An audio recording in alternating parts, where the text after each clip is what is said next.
If you carry a firearm and discharge your weapon in self-defense, you could face hundreds of thousands of dollars in legal fees and expenses.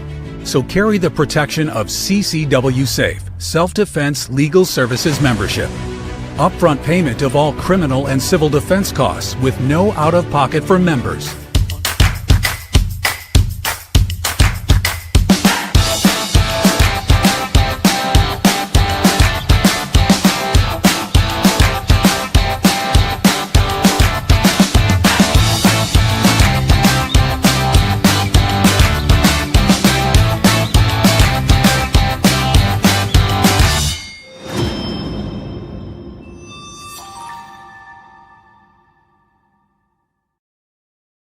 And we are back. I'm Chris Evan, the CEO of Survival Dispatch, joined tonight by my good friend Khalid Mohammed from Command 11 in Pakistan, affectionately known as Agent 00711 to our audience. Good to see you, Khalid. Before him, our friend here from Central Florida, Sam Anthony, behind the incredible news platform called Your News, yournews.com. You got to check it out. He's got news on his website per zip code across the entire country, all done by freelance authors. It's a really, really interesting source of information that's drilled right down to your local area. Below him, my good friend Randy Nance from back home in Texas, combat wounded Green Beret, founder of Real Americans TM, Randy Nance, with his Real American coffee mug. And below him, my good friend Jeff, MD, 26-year CIA case officer, author extraordinaire, and the real 007. He is not from Winnipeg, Canada. He is, in fact, originally from Arkansas, or those of us in Texas would call it Arkansas, just to get a rise out of them, and now lives in Phoenix.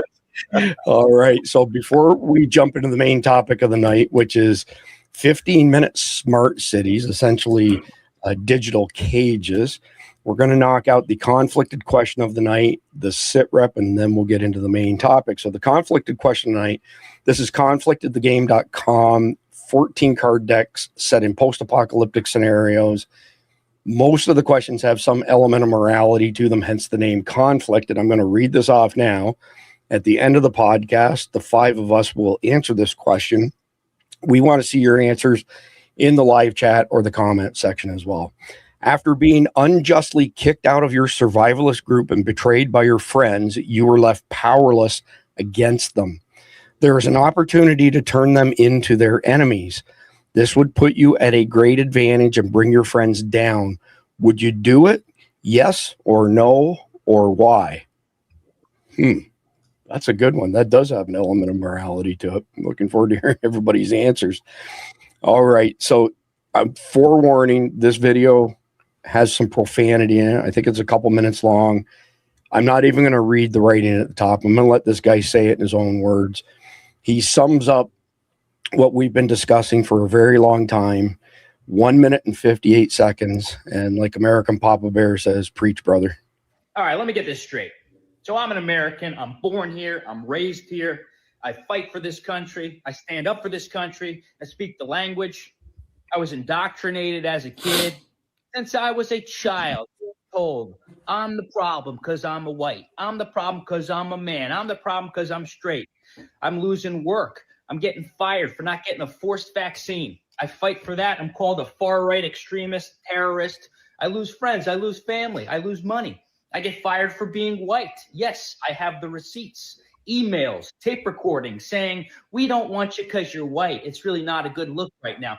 But you can be an illegal immigrant, sneak over the border, come into this country, start fake daycares in Minnesota, fake healthcare companies, get millions, if not billions of dollars funded by the taxpayers. You don't have to speak the language. You can hate America. You can hate white people, and you get off scot-fucking-free. Enough of this bullshit. Enough.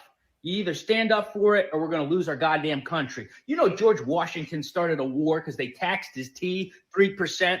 People running out into a field in the middle of the winter, no coats, no shoes, getting cannons, bodies blown off, heads ripped off, friends, brothers dying, all to fight for the freedom of this country and lower taxes. It's enough. Enough. Also, I am starting a daycare in Minnesota, and I'm just raising money. I'm trying to raise $5 million by morning. You know, the kids are going to die if they don't have a place. It's cold out, so they need to take care. And so that's what I'm working on now. And you can go to my website, tylerfisher.com. It's very important. Okay, thank you very much. No more questions. No, sorry, no questions. No questions. So, I mean, we got a big panel tonight, and I was going to go to one person per thing, but that's so good that I got to get everybody to comment. And Khalid, you get the first stat. Oh my God, he's absolutely right, man. He everything he said is dead on. I mean, America has turned into the land of the illegal immigrants and not the land of the Americans anymore, and it's got to stop. What's going on in Minnesota is just an absolute joke. America needs to go back to being American, and he's dead on right. He's dead on right. Are you going to contribute to his daycare? I'll go to Sam next. Of course. Well, Khalid hit it on the head. I mean, the guy's spot on accurate. I think it's a shame that it's all come to this. And, you know, honestly, the only solution that I see to this problem is if you can shut off the faucet, meaning these politicians can never give money to anything, no matter what, ever.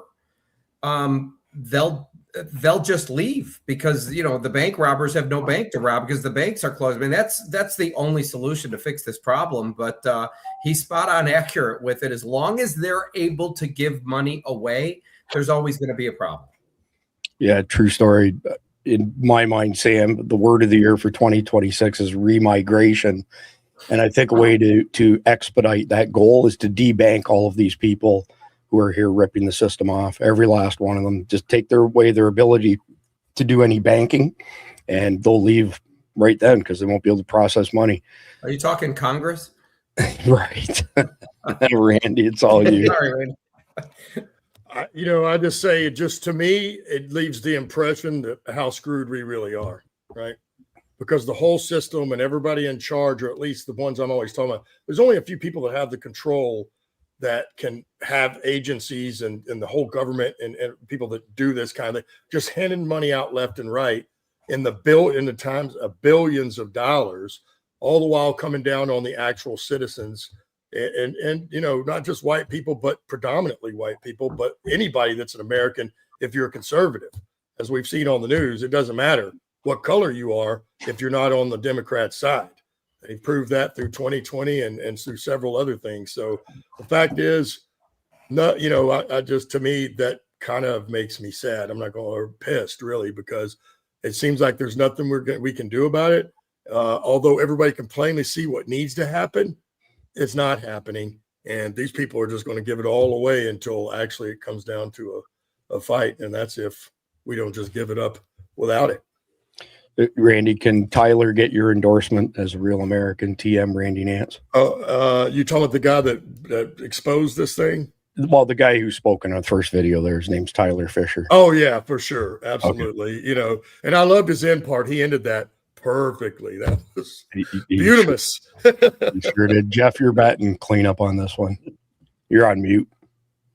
Tyler's one issue is he needs to make it clear that he identifies as an illegal alien Somali lesbian. That way they will throw money at him by the bucket load. It probably applies to all white guys, right? Maybe we should all be doing that. I was just thinking the same thing. Maybe I need to throw my hat in the ring. There you go. We always used to say, I'm a man trapped. I'm a woman trapped in a man's body, but it's okay because I'm a lesbian. Well, good. I mean, I've been like that my entire life. Yeah. And that's common knowledge. Ant Middleton explains how close we are to civil war in the UK, and it would only take a single order to erupt the volcano. 1 minute, 18 seconds. And actually, let me back it up a bit. Here we go. Elon Musk recently says he believes civil war in the UK is very close. You said we're on anger and teetering on the edge. Do you think we're close to civil war? My ear is very close to the ground. Because of your background? I'm one of the people, mate. Grassrooted. I'm a survivor and thriver. I'm not a politician. I don't fit up in this sort of trajectory of hierarchy within the government. Not saying that I won't make my way there, because I will, but my ear is very close to the ground, mate. And if I could tell the people how temperamental things are right now in the UK, and if someone gave a certain order, and there's a few influential people at ground level, I'm not talking about government, politics, MOD, I'm talking about ground level. If we gave a certain order, all hell would erupt in the UK. The troops are aligned. The armies are behind certain people, to the point where if certain people pressed a certain button to say enough's enough, you'd have an army of millions that would just wipe this place out. Wow. Fact.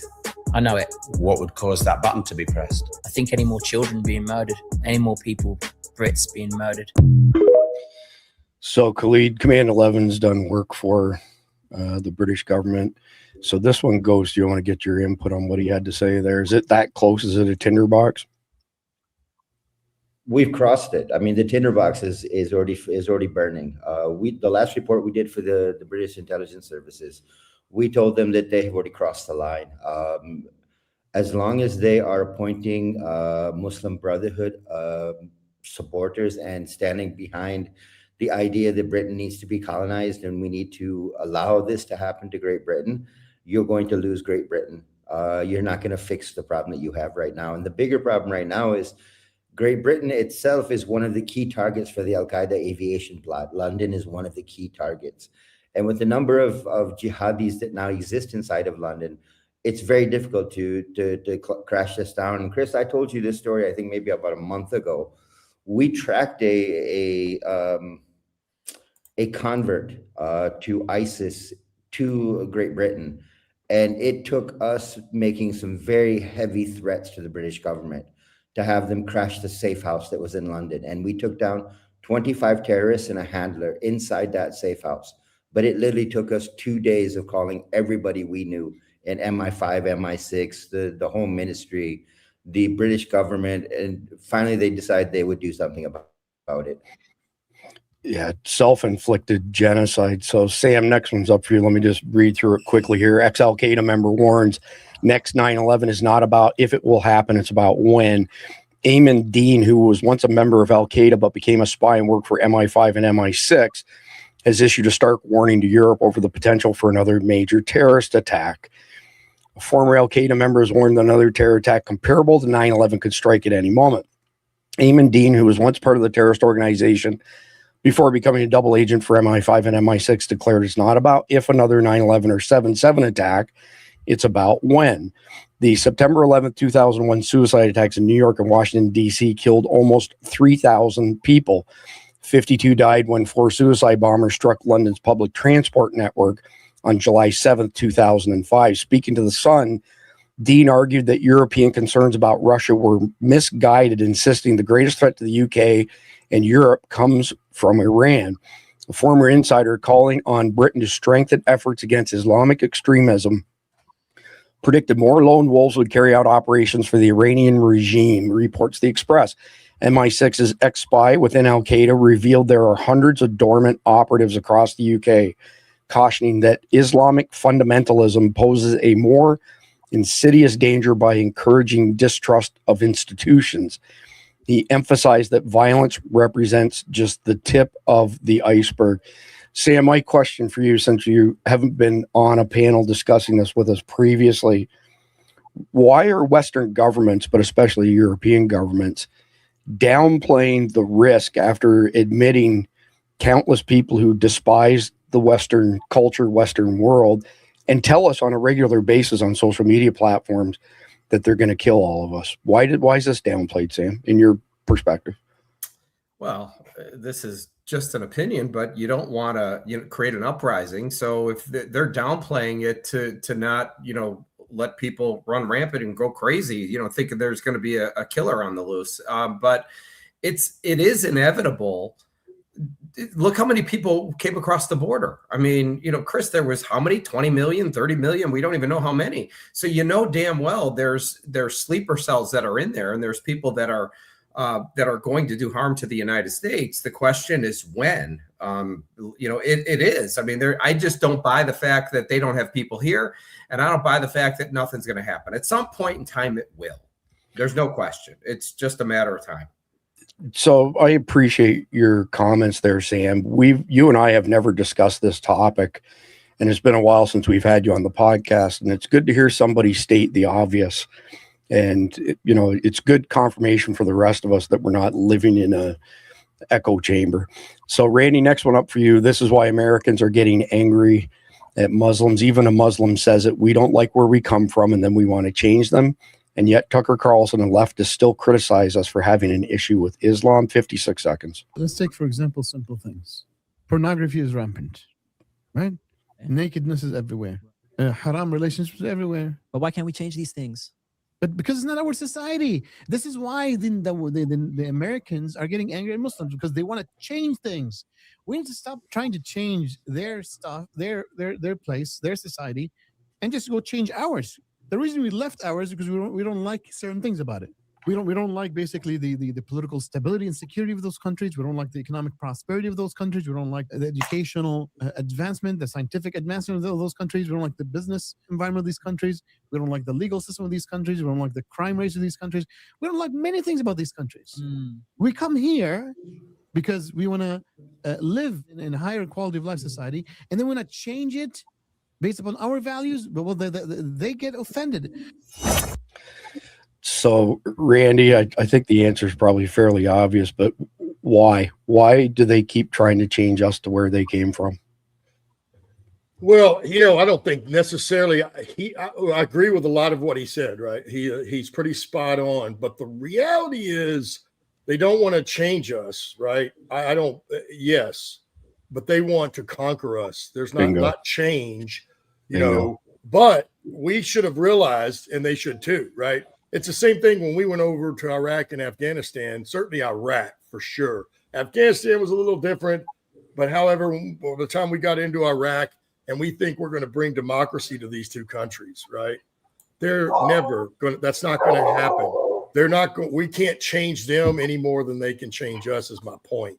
So really, they aren't coming here to change us in that way. They want to change the entire thing. They want to talk.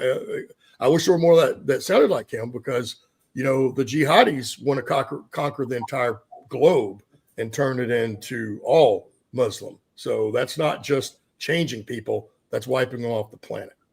See, that's why I like you so much, and we're such good friends, Randy. I knew exactly where you were going to go with that, and that's a great answer. So, Jeff, next one up is for you here. Somali Muslims at the Mall of America in Bloomington, Minnesota, celebrating the end of Eid. 1 minute, 6 seconds. We may not play this whole one. I don't know that it's necessary. What? You've been a problem? I didn't do anything. I didn't do anything.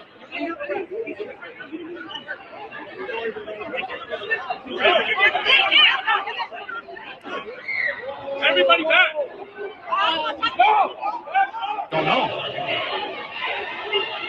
Starting.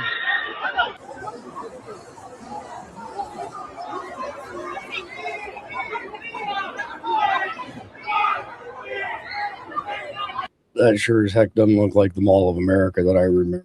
But Jeff, quick question for you, and then you could take it whatever direction you want.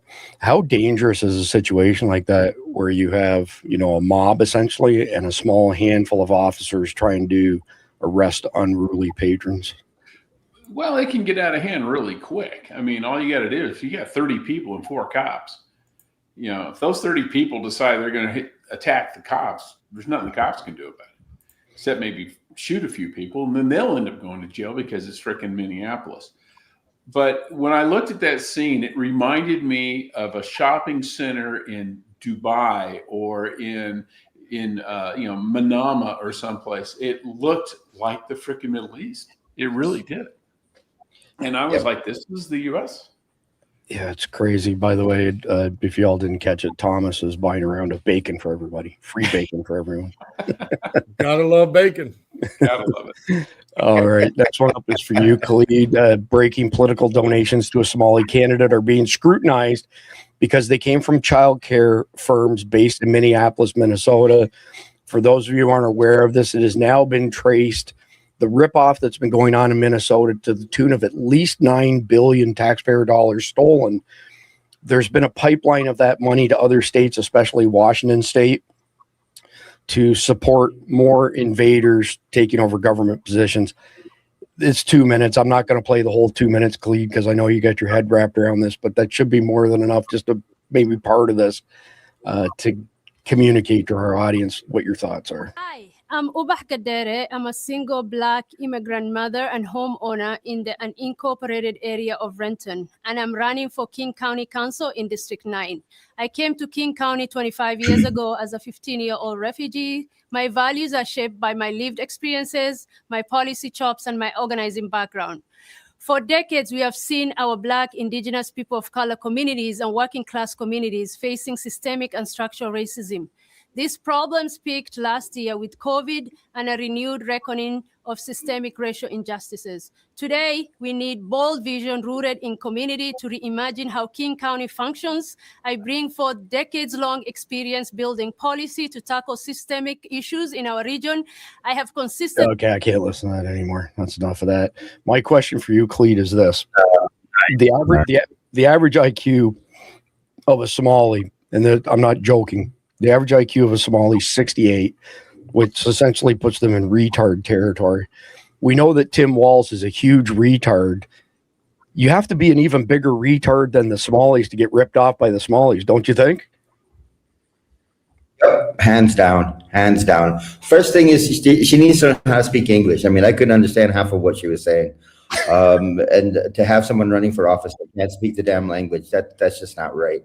Second thing is, look, we know how much money has been stolen, and we know some of it is going to Tim Walz. What my question comes down to, and I'm gonna pick up what Marco Rubio said the other day, that they're going to stop funding NGOs completely in the United States. Why did it take it getting to this point for you to decide to stop funding NGOs? When did that become something that the government needed to decide at this point when the problem was completely out of control? You have paid these people to invade your country. You have paid these people to live in your country. You have paid these people to insult your country. And now you want to pay them to run for office in your country? That just makes no sense to me. I mean, that as a American by heart, that bugs the hell out of me, because you should be an American to run for office. You should be able to speak the damn language to begin with. I remember when I was in the US, and I don't mean this to be rude or anything, but when Mexicans would come to the country and they couldn't speak English, people would turn around and go, dude, learn the language before you start bitching. And that's where my statement is with this one, is that you want to run for office, first learn the language so we know what the hell you're saying. Yeah, so I would just say that we're being systematically picked apart by this strategy, right? It's like eating an elephant one bite at a time. Next one up for you, Sam. This is a video of Nick Shirley when he was in Paris. So Nick's the one who did the $110 million fraud in a matter of hours the other day ago in Minneapolis. And of course, France and Great Britain, Germany are even further down this road than we are. I don't know that we can save any of them, which scares the hell out of me, because the British and the French have global thermonuclear weapons, whereas other countries that are all Muslim, like Pakistan, where Khalid is, they have old fission style warheads. They don't have intercontinental ballistics, but when the Muslims control France and England, they will. So 1 minute, 24 seconds, and I'm going to punt this one to you, Sam. Hey. This is my video. Stop. I here with family. Hey, sir. Stop it. You hey. Go. No. Stop. Stop it. Stop it. Hey. Stop. Hey. Stop it. Bro, stop. Hey. You get out of my photo. Hey. Back off. Stop. You're in my photo. I was explaining. You get out of my video. You leave my video. Hey. Stop this. No. Stop. You stop it. You stop it. Stay away from her. Hey. You stay away. Stay away from her. Look, now he's going after my mom. This is my theory on all of these illegal migrant scammers. They're all working for one big group here, because why would you have literally nearly 100 of the same exact shops, not even shops, they're on blankets that they can take away and run away. And if you notice, a lot of them are on their phone, taking photos, sending it to their WhatsApp group chats to try and tell people, don't talk to this guy because he is a bad person. These scammers, they do get extremely hostile. Imagine you're just a mom coming through here, trying to get some family memories, get a vlog with the family, and you pull out a camera, you're gonna get attacked by some scammers here in Paris, France. Wow. So before I turn it over to you, Sam, I want to say that we need to protect Nick Shirley. I believe that he's probably on some lists and is in danger, much like Charlie Kirk. But Sam, give me your perspective of what's been going on in Paris and no-go zones. Well, my perspective is all of Europe has been infiltrated, right? I don't know the countries that haven't allowed them in. I don't know if anybody has that information. Poland. But I don't know which one. Poland. Yeah, Poland, right. And I saw a video of Poland the other day, and you were watching people walking up and down the street, and there was no problems. There was no immigrants, no nothing. That's what I remember. They didn't allow the immigrants in. So, I mean, look, I don't have a crystal ball, but I can assure you that unless they correct this problem by throwing everybody out, eventually they'll just be overrun and invaded, and these countries are going to be gone. I don't see how they can sustain themselves with these laws. And which really blows me away is why they would do this to their own country and their own people. Anybody ever figured that out? Because it's not like these people have money. It's not like they're getting paid to do this. So what is the reason that they're completely destroying their whole culture? That's what I'd like to find out. Well, I would posit that the actors who are in charge of each of these countries, because it's nothing more than political theater, are operating at the behest of the globalists who want one world government. And the only way they can get one world government is take down Western civilization, especially America. We are the firewall between globalism and freedom. And this is like I said, a systematic approach of basically dismantling Western culture so that we have one world government. Randy, next one up is for you. All of this is happening over a chicken, 19 seconds.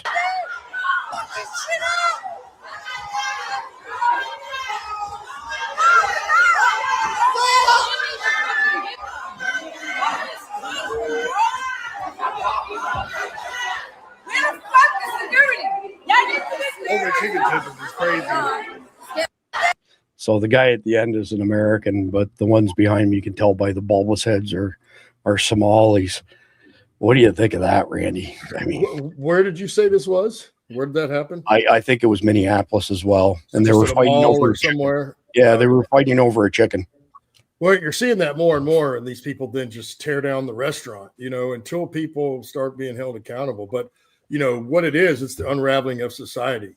It's no different than, the culture starts from the top. And we've noticed, certainly before we know, because there were other things, but ever since we've had Obama as president, the federal government all the way down to the county governments have all gotten far more corrupt. And that's not me saying so. It's a fact. And then what does that do? That tells everybody on the street. And then right now it's like open season. If you're a criminal, you're not going to be held accountable. We're going to keep letting you out over and over and over, no matter what you do. Go out there and wreak havoc. This is them selling us out. Sam was saying, why would they do that to their own civilization? Well, it's not them. Okay, those idiots on the street are just the small cannon fodder, because when things change, they're not going to be around either. But the truth of the matter is what Chris just said. The reason they're doing this is because the global elitists want to change things. And until they get rid of Western society and those freedoms, it's no different than people. We better never give up the guns, because at some point you're going to have to use them. And like I said, I don't know that that's even going to matter, because you have to ask yourself, why are they willing to push it this far, knowing it could start some kind of global or even a national event, like as in a civil war? Why would they do that on purpose? If they, not just to get things out, you know what I mean? You would also have to know or believe that you have the answer to that. Because once you start a war, unless you can end it on you say so, which no one has done in the history of this planet yet, but they may have some technology that would bring that to them, because you got to ask yourself, why are they willing to do it when, I know why it doesn't bother them. because if we look at the aristocratic level, it doesn't matter what century it is, right? Their lives have never changed, not one bit. You know, let's just take even in our own country, you know, and everybody loved the Kennedys. But, you know, as a fact, when they started running for office, you know, people asked them about, you know, how the Depression went for them. And you know what they said? They didn't even know what was going on. Right. They had no idea there was a depression. That's where all those global elites, that's where all those very wealthy people, why do you think some of these other wealthy individuals leave this country and go to other countries? It's because it doesn't change their lifestyle one iota. It's only the poor people that have to pay the pittance. So that's correct. So our good friend, Father Duck, thank you for the tip, Father Duck. I reckon he's saying they want one world government and it's diarrhea law. So instead of Sharia law, we're calling it diarrhea law now, apparently. Yeah, that's a good one. We love Father Duck. He's a hardcore American. So last one is for you, Jeff. Oh, actually, hold on a second. I got a question for you, Randy. The way they were beating the shit out of each other there, I mean, you are a chicken connoisseur. You love chicken, then you stop eating chicken when they started gluing bits and parts together and it tastes like shit. Then you went back to eating chicken because of our good friends at Carnival. Do you figure they were fighting over Carnival chicken? That's kind of like, that was my first guess, you know. Well, you know, I would normally and typically and historically, I'd say yes, that's exactly right. But you know what, though? There might be another answer to that, Chris. What does that glue do to them once they ingest all that glue and they eat chicken every day? Sooner or later, maybe it drives them mad because that's exactly what they look like. Well, and when you got an average IQ of 68, going mad is probably not a good thing. Not far from it. So, Jeff, on November 5th, 2025, more than 40 Muslims were elected into multiple government positions, from mayors to judges, legislators, and even school boards all across the United States. It's the largest Muslim government takeover in American history. 1 minute, 11 seconds. Now it's getting through Congress. So before it was by the sword. Now it's getting themselves into parliament and then making laws that act as the sword, the Islamophobia law in Canada, M103. Yeah. Muslim Brotherhood. I find that there are only two things which are open to our movements: ballot or bullet, nothing in between. I used to say that democracy is haram. Now I say participation in democracy is our jihad. That's our jihad. We're going to fight not through the bullets, but the ballot. Going to the ballot and voting is now an obligatory action, fard ayn. And it is a jihad that is now needs to be done, because this is our modern jihad. You can elect a person who wants the Sharia. Because in the United States, what we do know is that in the past election, just this last election, there have been over 800 Muslim candidates running for office. We may end up with about 50 members of Congress in the next 6 years. That's really the essence of dismantling the system of injustice, is to replace it with the people who represent the Prophet ﷺ. But no new news there, Jeff, but go ahead and give us your thoughts. Well, you know, they're smart. I mean, they figured out if it comes to a kinetic war, they're not going to make it. So, you know, you go after your opponent's weakness. And our weakness is not democracy per se. Our weakness is that we don't recognize what these people are doing. And you know, they're basically infiltrating the country, and now they're infiltrating the government. And if they believed in our system and our values, that would be fine. I don't care if you're a Muslim or a Jew or Christian or Hindu. If you believe in what America believes, or what America is based on. But when you come in with the idea of taking our legal system and replacing it with Sharia law, and the thing that just blows me away is all the progressives out there who don't have a problem with it. You know, this is the gays for Palestine crowd. It's like, if you were in Palestine, they'd be throwing you off a roof. You know, do you not get that these people, they will take your support and they will take your money, but the minute they come to power, you're probably the first ones they're going to kill. Yeah, you know, true story. Get through your head. I look at this as thinly veiled sedition, and we may have to find a way to go down that road to get them out of our country. So that's it for tonight's sit rep. We're fixing to start the main topic now. So when Khalid and I wrote this 144 episode series titled The Long War, we wanted to make sure that there was value in every single episode that didn't require that you had watched the previous episodes. So there's one piece of context. Once you have it, each of these videos stands on its own. So the Long War series is based on a post 9/11 2.0 world. 9/11 2.0, based on Khalid's intelligence, is 10 to 15 tier 2 American cities being attacked simultaneously by 10 to 15 sleeper cells in each city, comprised of 4 to 12 jihadis, so 2 to 3,000 trained jihadis attacking simultaneously across the country, hitting soft targets like schools, but also deploying the tactics that they used in Mumbai in 2008, Paris 2015, etc., where the initial attack, it's bad, but the secondary and tertiary attacks are worse because they use them to draw in first responders. Then they let off VBIEDs, vehicle-borne IEDs, kill a whole bunch of first responders. Then as they continue to hit soft targets through these 10 to 15 cities, they culminate by sieging the one and only level 1 trauma center in that tier 2 city.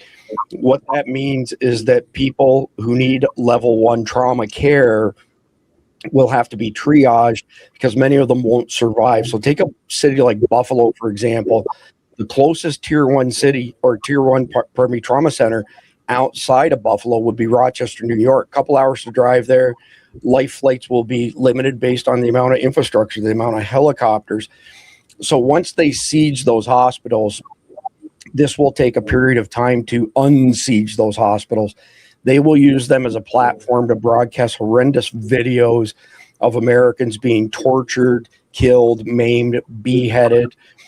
We don't have a whole lot of resources that are highly trained in unsieging buildings with thousands of people without having casualties on the hostage side.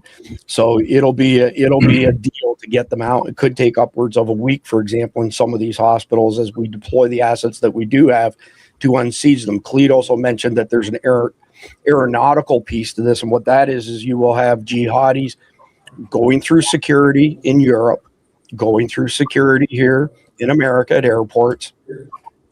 In Europe, they will ride on a plane over to here. When the plane comes in for a landing, it's over a highly populated area. They will blow themselves up with their new invisible suicide vests, which only millimeter wave scanners can detect. Less than 3% of American airports have millimeter wave scanners. And that's precisely the reason that they will go through security in Europe. In America, they will go through security for the same reason, but they will hijack planes on the ground because it's a lot easier than hijacking them in the air. We already have multiple ISIS assets, for example, who've been arrested working in the airports here, and they have to have those people to push the plane away from the jetway and actually to be able to take off, and then they'll fly the planes themselves, low altitude, poof, they blow them up. You've got human body parts, luggage, plane parts falling on highly populated areas. That will be the Al-Qaeda piece. The sleeper cells is all of the other groups that fall under the banner of the Islamic Army. So primarily ISIS, but also TTP, Taliban, ISKP, Boko Haram, Al-Shabaab, the list goes on and on and on. So once you understand that what we're discussing in the Long War series is after 9/11 2.0, you have all the context that you need. So tonight's video is essentially titled Smart Cities as Digital Cages. So these are total control environments, 15-minute cities and smart grids becoming tools of population control, but sold as something far different than that. So digital control infrastructure, stop and think about this for a minute. We have smart meters. We have facial recognition cameras. We have license plate readers. We have 5G sensor networks. What that means is taking a dumb device, putting a 5G sensor on it so it can report back. It's also classified as what's called the IoT, Internet of Things. We have on paper already 15-minute city zones. There's actually one in Quebec, Canada. This has been really fleshed out in Europe by the WEF and their pawns over there. This stuff is all ready to turn on a dime and basically say, look, the only way that we can protect you is you have to stay inside your 15-minute city. And based on your social credit score, we'll decide how much of your money you can spend, because it'll all be controlled by CBDCs, central bank digital currencies. And if your social credit score is too low, you'll be restricted from doing certain things like leaving your city. You'll need a passport to get back into your city. And they will sell the gullible, just like they did with Charlie 19, saying that masks work, when Jeff, as an engineer, has explained this multiple times. The pores in those N95 masks are an order of magnitude larger than the size of the virus itself, and it was nothing but show. Well, the same thing, they'll say to the same people who fell for that BS and say, look, the only way we can protect you is you have to stay in your 15-minute city. You have to give us complete control of who comes and goes in the 15-minute city. And if you haven't heard the term 15-minute city, it's crap developed by the WEF, part of their Agenda 2030 plan that basically says you can walk anywhere within 15 minutes in your city to get anything that you could possibly need. They want to restrict the use of cars. It goes on and on and on. It's a massive, basically digital jail surveillance system. And for some people would say this represents both the biblical mark of the beast and the complete destruction of American liberty that goes way beyond destroying our Fourth Amendment rights. So segment number 1, I titled Kicking Off the Nightmare, what a 9/11 2.0 attack looks like. So I've laid all of the groundwork for that. I'm going to turn it over to Khalid first. And Khalid, I want to get your updated take on how these attacks will play out based on your intelligence and your experience in this field. It's all you, Khalid. Well, if you remember back about 2 months ago when Pakistan started bombing Afghanistan, we said that the timeline had changed from mid-December to mid-January to the beginning of Ramadan. That timeline is still in place right now. We are now watching very closely for the jihadis to disappear. Like we said in our May assessment, that we see a buildup of attacks, and then everything would go quiet. And that's the time we need to watch. I am very concerned about the Super Bowl because that is a massive global target. You have 1 billion people watching. You have all kinds of tailgaters in the parking lot. The traffic jam of trying to get people out of there would be unbelievable. People inside the stadium for a chemical weapon to be used is mass casualties. The targets are so many now that we're now going, okay, wait a minute. You have created options for these jihadis because they have become emboldened by carrying out the Bandi attack. They've become emboldened by carrying out attacks in Paris. They've become emboldened by carrying out attacks in the US. And they've seen that everything that they've been watching for the past 2 years has not changed. Police response has not changed. Fire response has not changed. Emergency response has not changed. All of the note-taking they've done, they've checked the box and going, yeah, this is still the same. Yeah, this is still the same. Yeah, this is still the same. And what bothers me is that everything we've been talking about on Survival Dispatch, law enforcement's not listening. I mean, how many times have we talked about this, Chris, that the bunching up of police cars in one place is a huge threat, but it doesn't change. And the jihadis are going, look, even though we're telling them, they're not changing anything.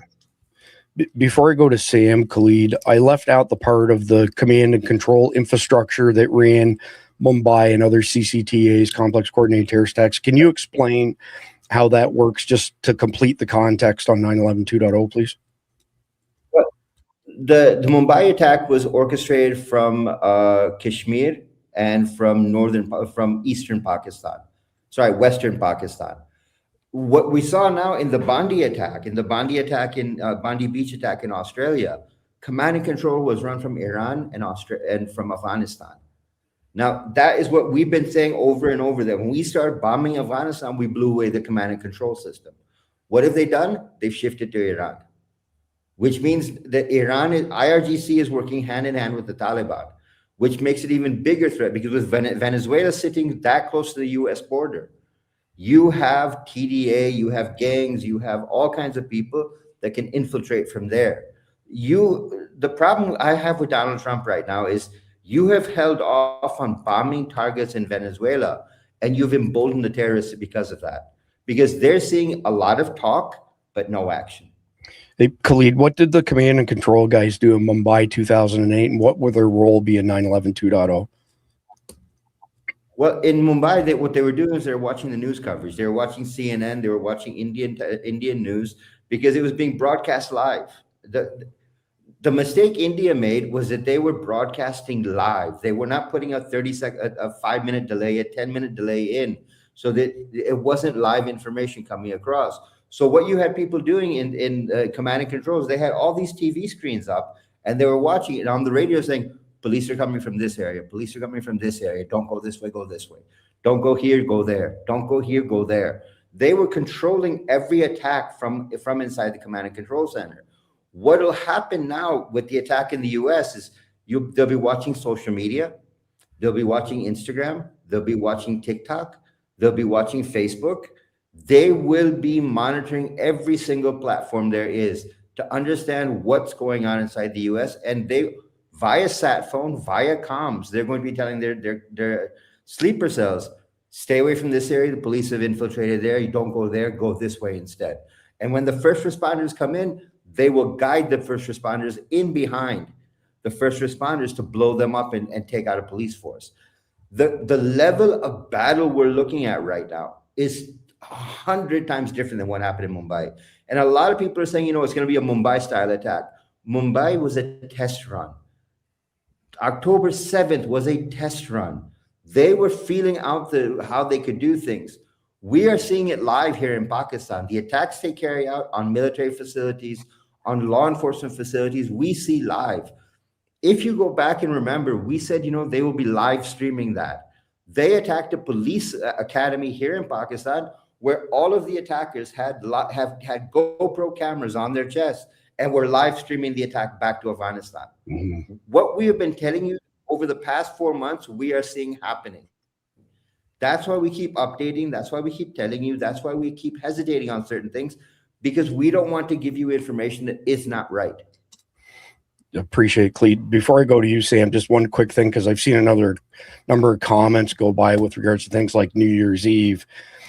We may see some lone wolf attacks before 9/11 2.0 kicks off, but it's highly unlikely we will see any major attacks before 9/11 2.0, because it would radically alter the security posture of all of our agencies across the country, which would then diminish the damage that they could do during 9/11 2.0. So is there a chance we could see something like another New Orleans where a guy runs through a crowd? Yeah, absolutely. New Year's Eve. Are we looking at a big attack that kills thousands of people in New York City or somewhere else? Very, very unlikely because of that. So Sam, apologies for taking a minute to get to you. I've just got a generic question for you, because I'm curious to hear what your impression is. When somebody says 15-minute city, what goes through your mind? I never heard of one before. So what went through my mind was, what the hell is that? So I was listening to you guys talk about it. I never heard of one before. And listening, I mean, these are what they call, quote, smart cities, where, you have everything on meters and it's all controlled. I mean, it's just a way to give up your liberties. That's what I see. I mean, just after listening to you guys, you could figure this out.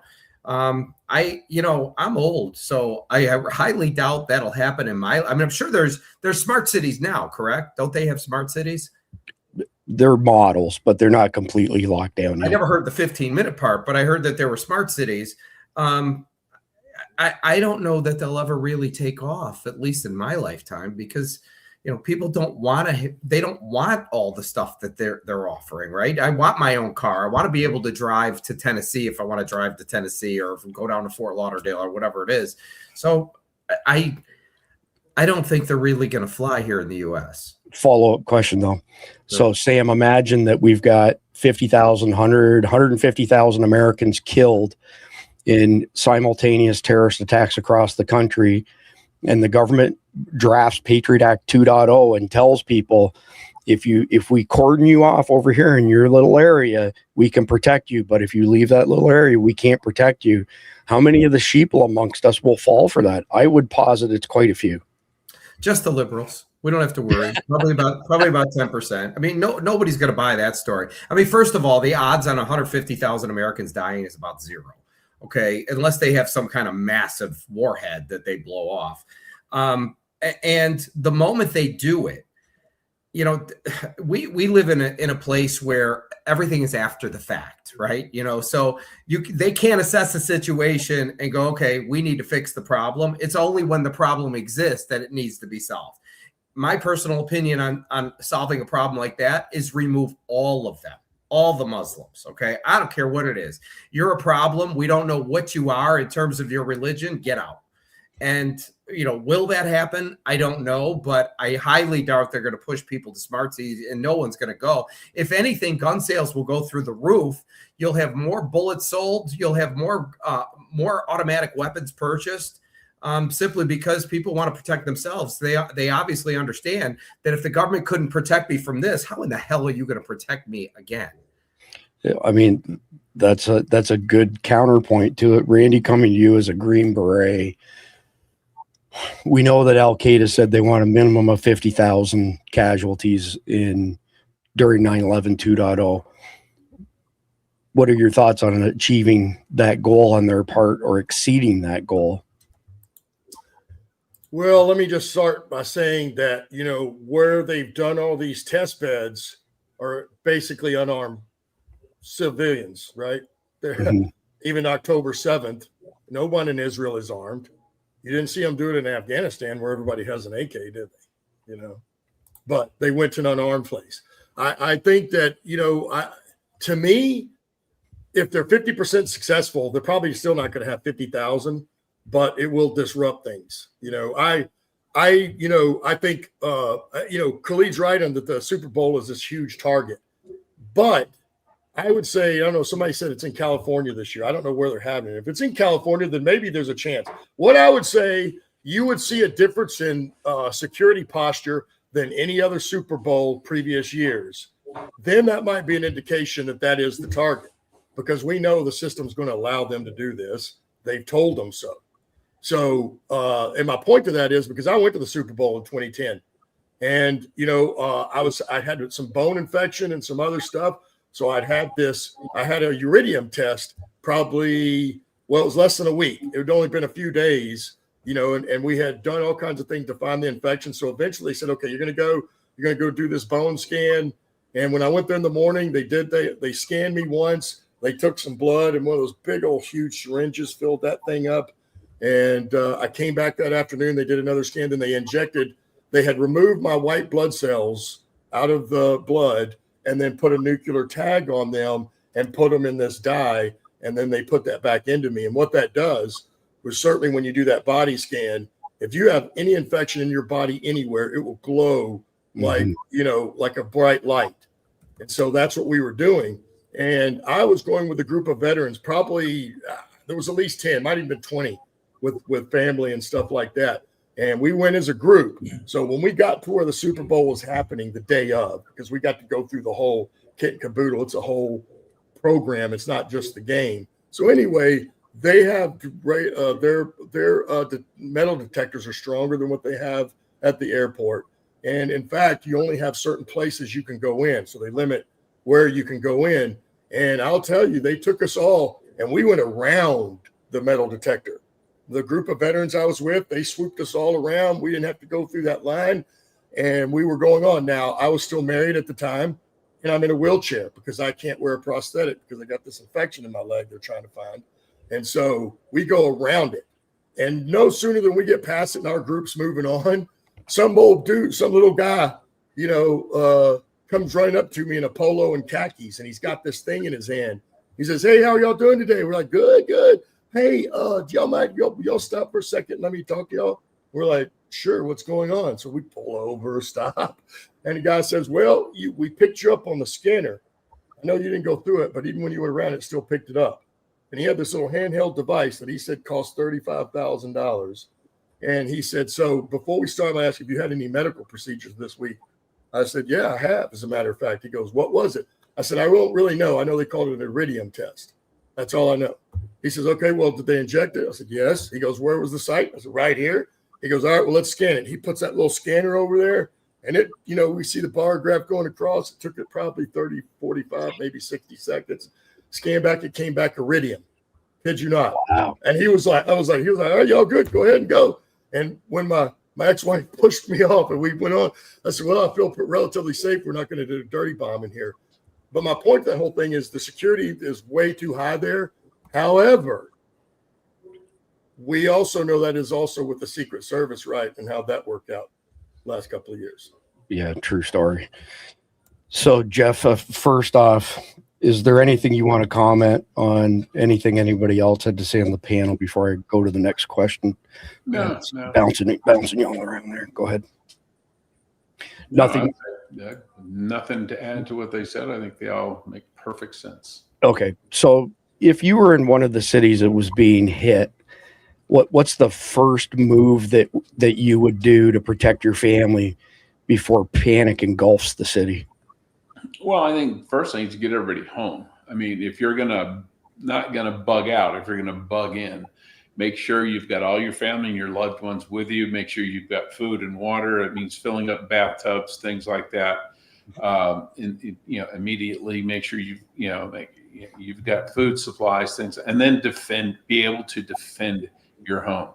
It means guns out and loaded, locked and loaded, ready to go. Make sure your wife, and if you have older kids who can shoot, make sure they understand that if push comes to shove, nobody comes in your house unless they're carrying bullets in their chest from your rifle.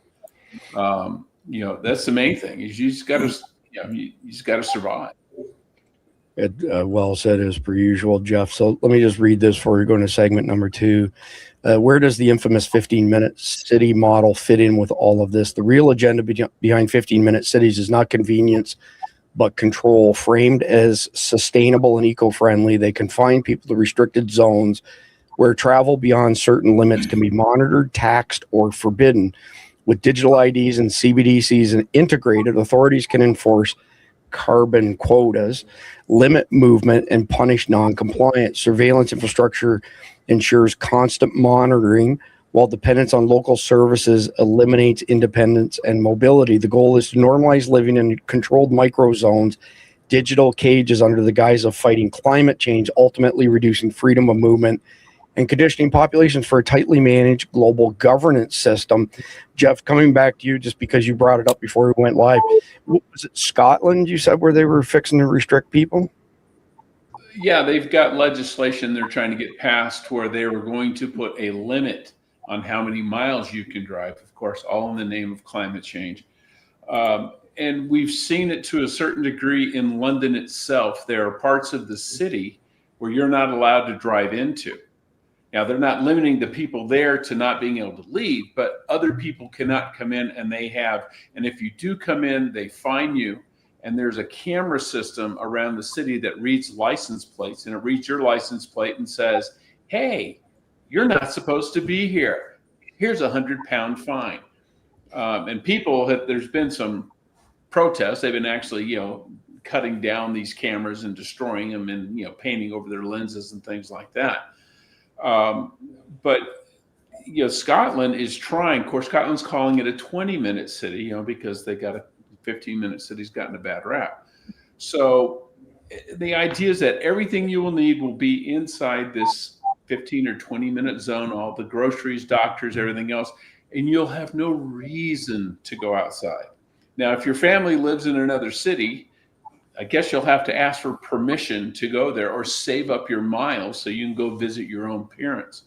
But as we discussed before the show, it's like a reinventing feudalism, where you've got, instead of the Lord in his castle, you've got the bureaucrats in the city, and you are tied to that city, and the WEF, you'll own nothing and you'll like it.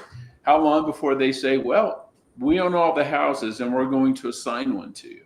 So you can't move to another city because there's no house being assigned to you in that city. You're stuck here.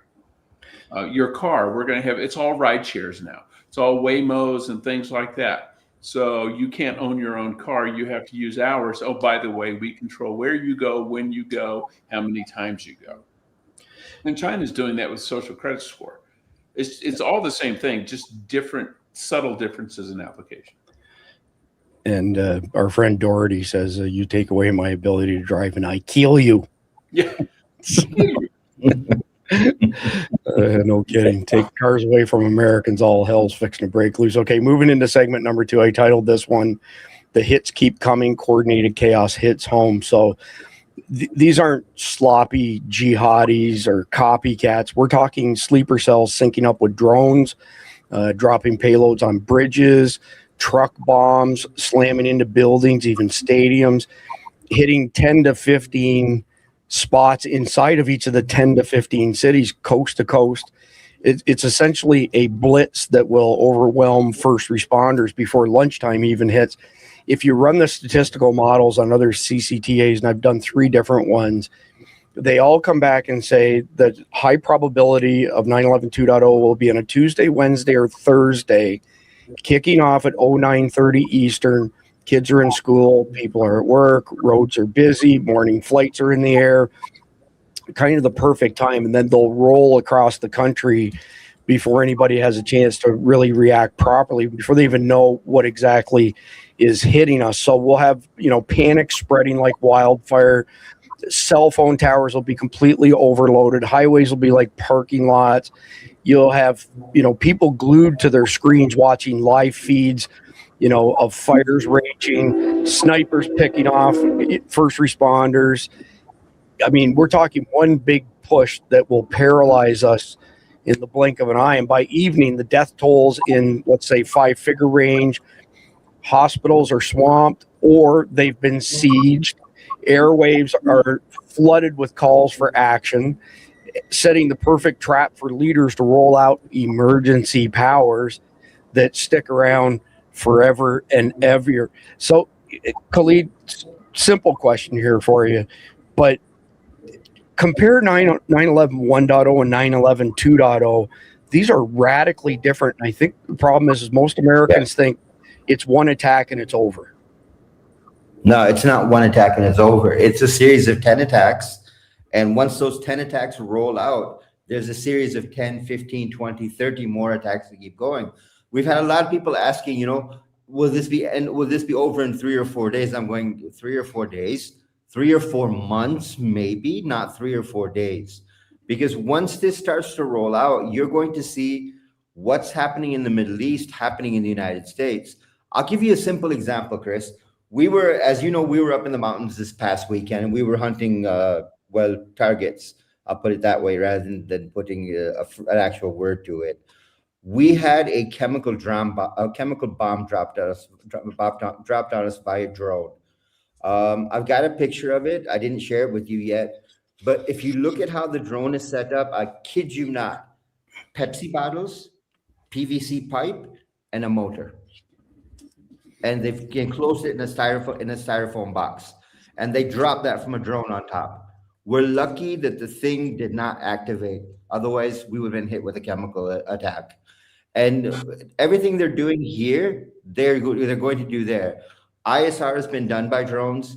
You have payloads ready for the drones to be carried out, to be launched on the U.S. homeland. You have jihadis ready to attack. You have snipers that have already picked up their positions. You have all their routes figured out, that where the emergency vehicle is going to come from. The problem you're going to have inside the United States is the problem we have in Pakistan right now. They have learned how to move very quickly like an organized military. What we saw in 9/11 1.0 was 19 people got onto airplanes and crashed the airplanes, hijacked the airplanes and crashed those airplanes. What you're seeing now is strike teams, assault teams, suicide bombers, snipers, drone operators, chemical weapons, and potentially WMDs used inside the United States. When you talk at that level, this is much more than an invasion. This is an actual kinetic attack on 10 to 15 cities, veterans communities, airplanes, government buildings, DC, and then it rolls on from there. And when it starts to roll on, When you've got highways that are parking lots, they're all sitting ducks, just walking around with an automatic weapon and spraying bullets, and you'll kill a bunch of people. Yeah, it's horrible beyond imagination. Sam, since you're a fellow Floridian, I know you're not coastal, but you've definitely been affected by hurricanes. Let me throw another monkey wrench into this. So imagine you have these terrorist attacks happening, and all of a sudden sections of our power grid go down, sections of the interwebs go down, sections of the cell phone grids go down. How do people typically react in your part of Florida when we have hurricanes that knock out all of those services? And describe the feeling of helplessness when all hell's breaking loose and you can't reach out. Well, you know, first of all, I am on the coast. I thought you were inland, closer to I got water about 300 yards away, right? So it's not that far away. Fair enough. You know, I've been through a bunch of hurricanes.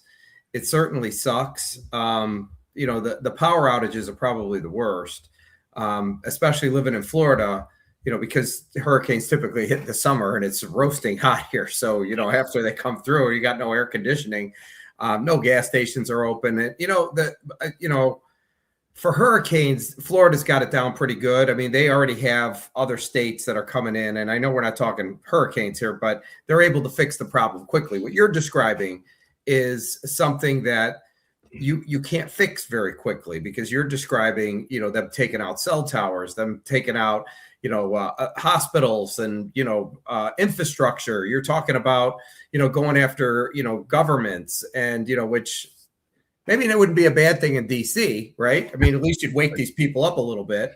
But, you know, if this, let's pray. That's all I'm going to say. Somebody's got to do something. But at the end of the day, you know, it won't be good. But here in Florida, I mean, when all this stuff happens, I mean, the only thing people do is walk around cleaning up their yard and, you know, having cocktails. That's about all you can do. You can't do anything else. Can't go anywhere. When it comes to something like this, you know, I've never seen these waves before, like Khalid's talking about. Do I believe it could happen? I think it's certainly possible. I think if they do, I would only hope that our own government would say, I don't care what you are. If you're a Muslim in this country, you're gone. Even if you're a citizen, get rid of everybody, because you don't know who these sleeper cells are. They probably won't do that because they don't have a backbone or a spine. But in order to, you have to solve a problem. Otherwise, the problem will always exist.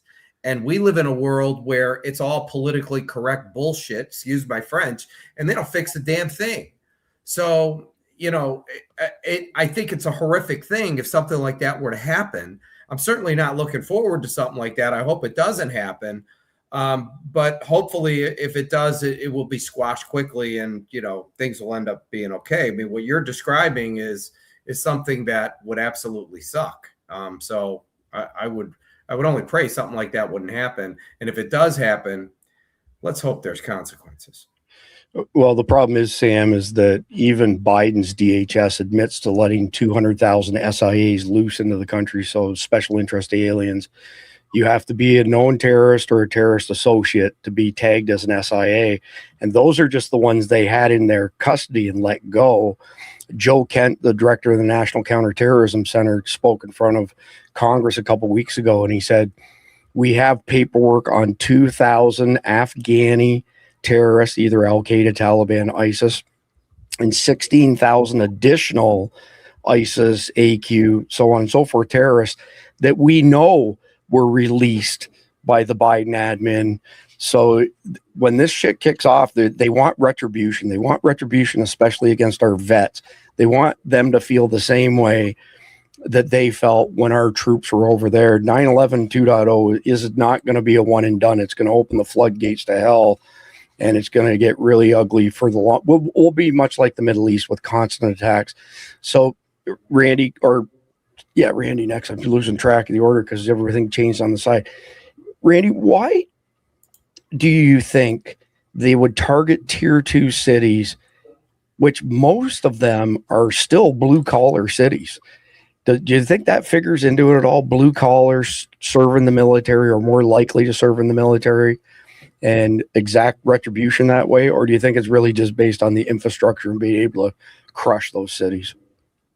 Well, I think it could be both. You know what I mean? Because I think that they've had professional help from Americans to do this, because what they came up with the structure of how this is and where, it's the underbelly and the side feathers. Like if you took, a duck and a geese have feathers underneath, right? It's that underbelly. So somebody keyed them into this type of deal. And when you look at tier 2 cities, as you said, for 100,000 to 500,000 the population, those can be just like Clarksville, Tennessee, where Fort Campbell is, right? When I was living there, it's probably a little more now. There was like 100,000 was the population, but it still seemed like more of a rural area, right?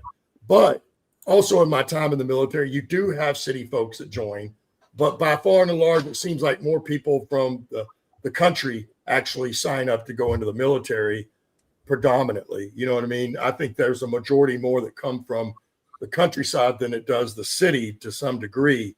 It certainly did in the infantry, and it certainly did in special operations. I don't know if there's a correlation there, but I think it comes down to all of that, right? And mainly because of the population isn't too big. And then, like I said, if you pick one of those that's out there by themselves like that, they won't have any help coming.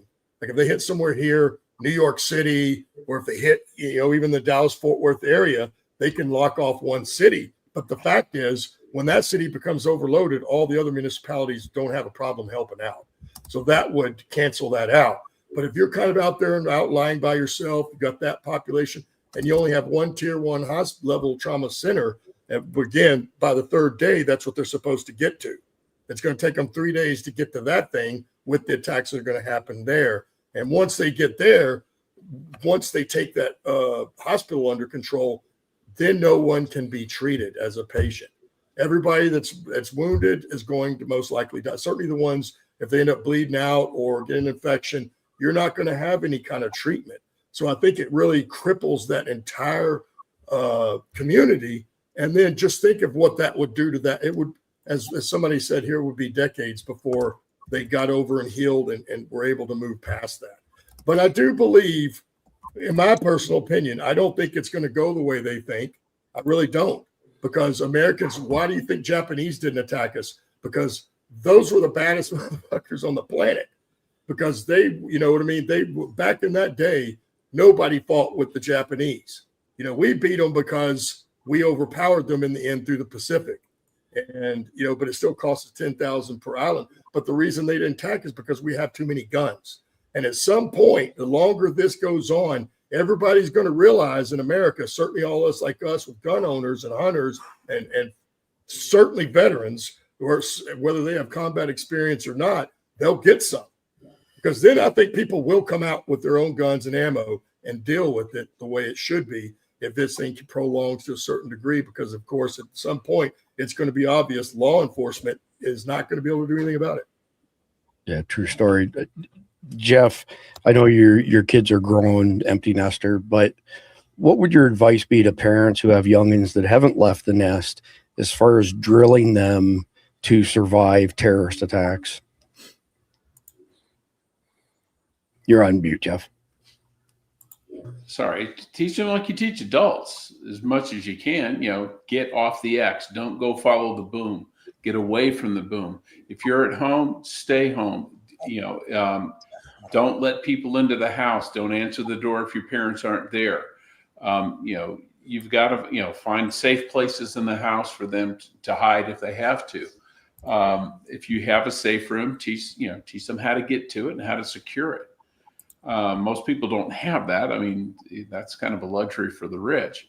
But you really can't sugarcoat it either. Now, you don't want to scare the hell out of them. I mean, you can put it in the concept of if there's a hurricane or some other disaster, because kids aren't as afraid of weather as they are about other people. But what you want to do is drive the message home that listen to dad or listen to mom, do what I say, and otherwise you're going to be in a lot bigger trouble by not doing what I say. They may think they're going to get their butt spanked, but in real life, they may just get killed. So you got to drive home to them, give them a plan. You've got your plan. They need a plan too, and they're not old enough to come up with their own. So you need to give it to them. Very, very well said, Jeff. So we're pivoting into segment number 3 next. And by the way, if you're wondering why I keep looking down, I'm being accosted by a pit bull who's been turned into a carnival crackhead. With this stuff anywhere around, she goes absolutely ballistic. She's now drooling on my leg. It's actually pretty comical. But anyway, moving into segment number 3, I titled this "Feds Flip the Switch from Crisis to Crackdown." Hours after the blast, suits in D.C. activate prepped playbooks, flooding streets with troops and drones while declaring national emergencies that greenlight mass surveillance under the banner of keeping us safe from the next wave. Local mayors sweating bullets beg for federal bucks tied to smart tech rollouts, turning grief into a sales pitch for cameras on every corner and checkpoints that scan your face just to grab groceries. What starts as temporary lockdowns morphs quickly into permanent fixtures, with the public too shell-shocked to push back, handing over the keys to freedom on a silver platter wrapped in red, white, and blue. So, Khalid, since you're the expert on intel, how long does it take from the attack to the time the government basically says, oh, we have to lock everything down? And again, the sheeple amongst us are thankful for it. As long as you've got the current team in place, it could take almost 4 or 5 days before they even start to react to it. I'm really disappointed with what's going on with the administration. We thought they would be more active in taking national security to a level where we could hopefully combat something like this, but it's been so hands-off and so much infighting inside the administration that I really don't have a lot of hope. But there's a bigger problem that we need to look at. Anyone who has Ring cameras, flock cameras, those have all been tied into the Palantir system. Palantir is now rolling out Gotham, which is a policing system that is being implemented in U.S. police stations, and people are being trained up. Once this happens, when they flip the switch off, and everything is going to happen, when they flip the switch back on, it's Palantir in control of the U.S. And once Palantir takes over the U.S. control, the whole world changes, because they have their software, Epic software, which is another Palantir software, that is inside of all your hospitals. Gotham is inside of all your police stations. And they've got all your license plate numbers. They've got all of your social media. They've got everything that you're doing online and in the banks. They know everything about you. And once they know everything about you, they can control you very easily. They can predict what you're going to do. They know what you're doing online. If you complain about the government, click, your internet service is off. Just like Canada is working on a bill right now, that if they decide that you are a threat to Canadian national security, they can shut off your complete internet service, mobile service, everything off, gone. You're deplatformed. They've already started putting the pieces in place that when this happens, they can just flip a switch and everyone's gone and they have complete control. Yeah, scary proposition. So, Sam, imagine this going down, right? We've got 10 to 15 cities that are being sieged across the country. Speculate for me on what the people in the larger cities, what they think, how they react, and how people in rural areas you think would react to this happening. And is there a difference, or is just everybody just pissed off and guns out? I would say the people that have been expecting this, like you guys, are going to have guns out. You're going to be prepared, right? But most people are not going to be prepared.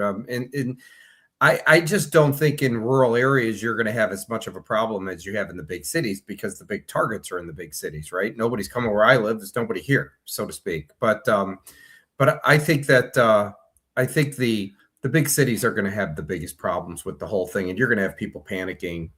It's certainly not going to be something good, but I do know that even in my world with the friends that I have, there's a lot of people like you guys that are prepared. I mean, I have one friend that he buys $2,500 a month in ammo. And to me, that's a lot because he doesn't shoot that much. I mean, he's got like a room filled with bullets, and more guns than he could possibly shoot. So he's prepared. Yeah. So that actually begs the question of Randy.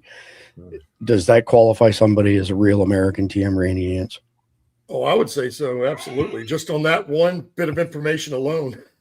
Oh God! And every single person he knows is like that, Randy. Every single one of them. I always said, if something happens, I'm coming to your house. You can't shoot all these guns. There you go. My dad has a ton. And I told him, well, Dad, here's the truth of the matter. We would be long dead before we'd ever get to shoot all that ammo, but I'm glad you got it. So, Randy, let's look at an in-between step here, okay? So you've got terrorist attacks, 10 to 15 cities, and whatever the time frame is before they start locking things down across the country, how long do you think it is before they declare martial law in each of the cities that are under siege?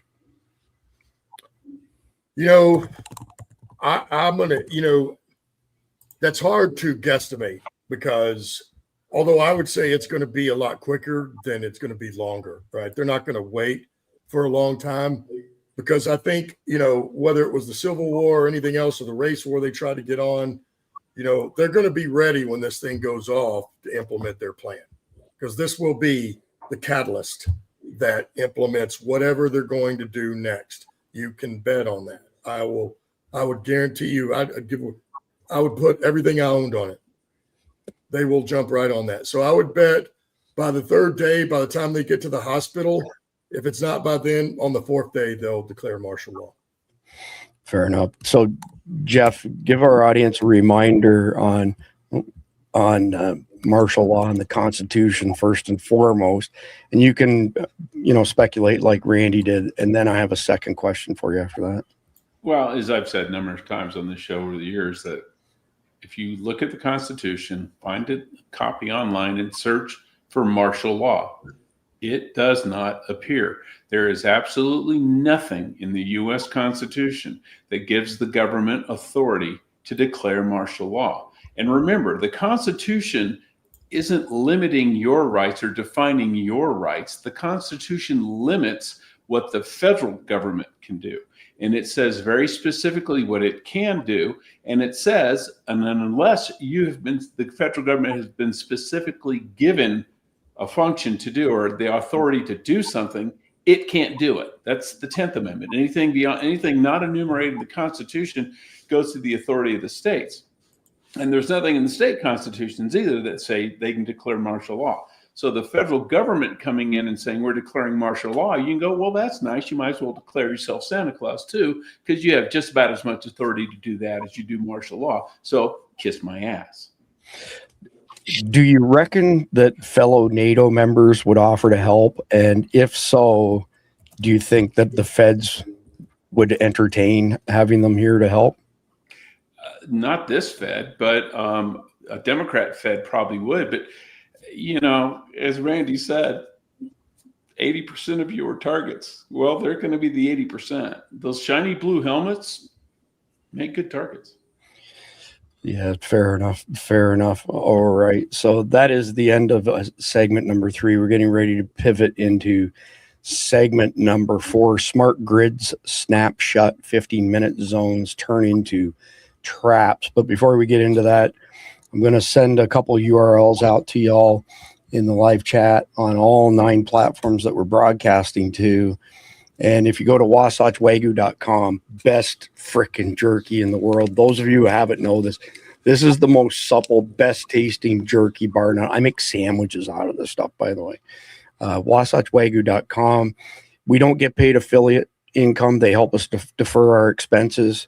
We're $5,300 a month as of January 1st in recurring software expenses alone. But use the code SD20. You'll get 20% off on this. Phenomenal product. And I know I already mentioned Carnivalt, but I got to tell you, there's a couple things about Carnivalt that are very high on my personal radar right now. Number one, this is human grade food. This is basically beef and chicken that is not big enough to put in the bags for humans because it's so small. So you can use it as a topper on top of kibble. You can use it for treats, whatever the case may be. But the other thing is the beef supply chain, as most people know, is not in good shape. The price of beef has been incredibly volatile. If you want 100% American beef at a reasonable price, no mRNA, no antibiotics, no histamines, think about subscribing to Carnival's service each month. Now, you can't use the Eat Meat to get 10% off the subscriptions because they've already dropped the price as far as they can go. It's not a high margin product, but I would highly recommend everybody out there who's concerned. This is a 25-year shelf life. You know, it's got virtually zero humidity in it. Relative humidity, I don't even want to quote the figure because I might get it wrong, but it's extremely low. 25-year shelf life, hardcore American. These are, you can ask Randy Nance. These are real Americans, TM Randy Nance. And same with them. We don't get affiliate income from them, but we do get a generous stipend to help us offset those monthly expenses. All right. Segment number 4, smart grid snapshot, 15-minute zones turn into traps. So with the green light from terrified voters, cities flip on smart grids that track your car, your fridge, your thermostat, all pitched as resilient infrastructure, but really locking you into a 15-minute bubble where stepping out means digital penalties, facial scans at corner stores, apps that ding your social credit score for unnecessary trips, start enforcing this new normal, blending safety nets with social credit vibes that decide if you eat or travel based on your compliance. This is already happening in China, and some parts of Europe are this close to going full load on this. Folks who bought the sustainability line now stare at their own bars, realizing those eco-friendly upgrades were just the wiring for a high-tech zoo where government is the zookeeper and you're the exhibit. We quickly read you an X post here that says, make no mistake, the 15-minute cities are self-appointed globalist overlords are desperate to roll out in the West in parallel with CBDCs, digital ID, and social credit carbon allowance systems are literally open-air digital prisons modeled after dystopian China. Facial recognition software is already embedded into building entrances, and the information is sent to the police so the state always knows who's coming and going. That's in some buildings already. That will explode. Ask yourself, is this really the kind of world you want to live in? If the answer is yes, keep burying your head in the sand and mind-numbing reality TV and mainstream media news, with quotes. If the answer is no, it's time to get active, withdraw your compliance, and start doing your best to awaken others. So, Khalid, coming to you first. How do things go from, holy shit, we've got these massive coordinated terrorist attacks across the country, to literally locking people into these jails and saying, well, we put it in Patriot Act 2.0, so now it's the law, and you have to comply for your own safety? Well, they did it once already. I mean, Charlie 19 was the first test. They launched a virus and said, well, the only way you can stay safe, the only way you can keep from being infected is by staying inside your homes, not coming out, and they locked away everyone on the planet for 2 years. That's when they figured out we can do this. And once they figured that out, then we came up with the digital ID.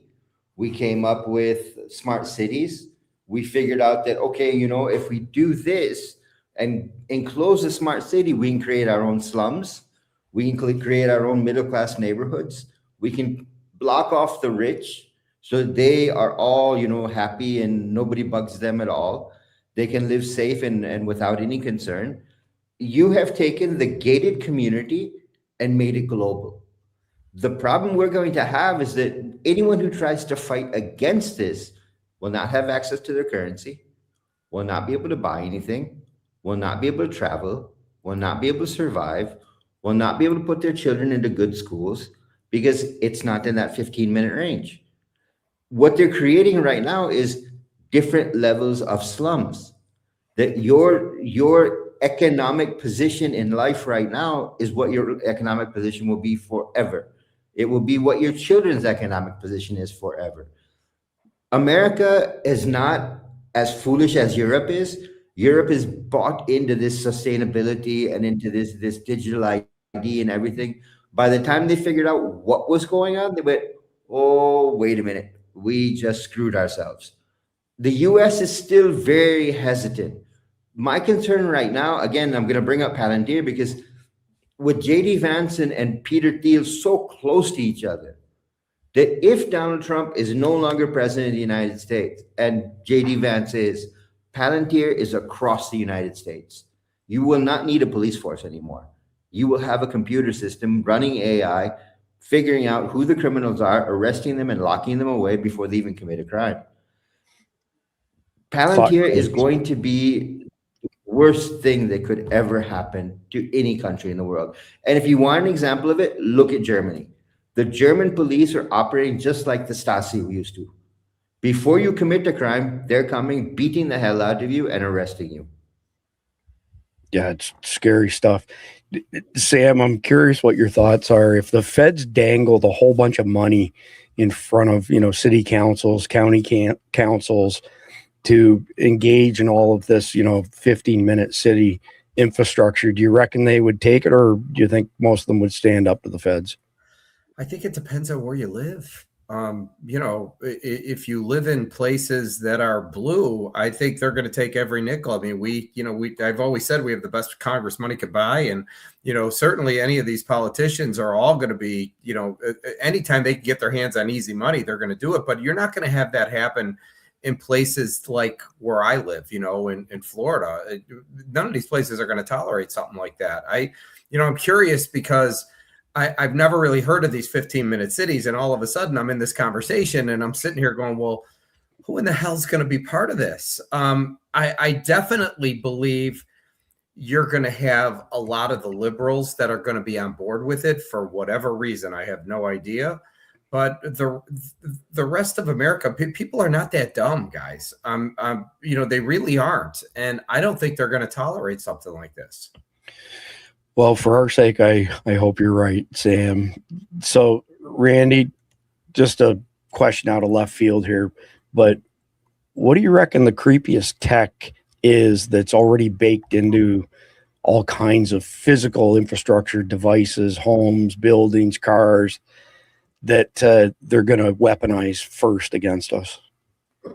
Well, I think it's what Khalid said with this Palantir and this, and I think AI, right? If they can marry all your devices up with AI, they're already listening to everything else. So it's just a matter of plugging that in there.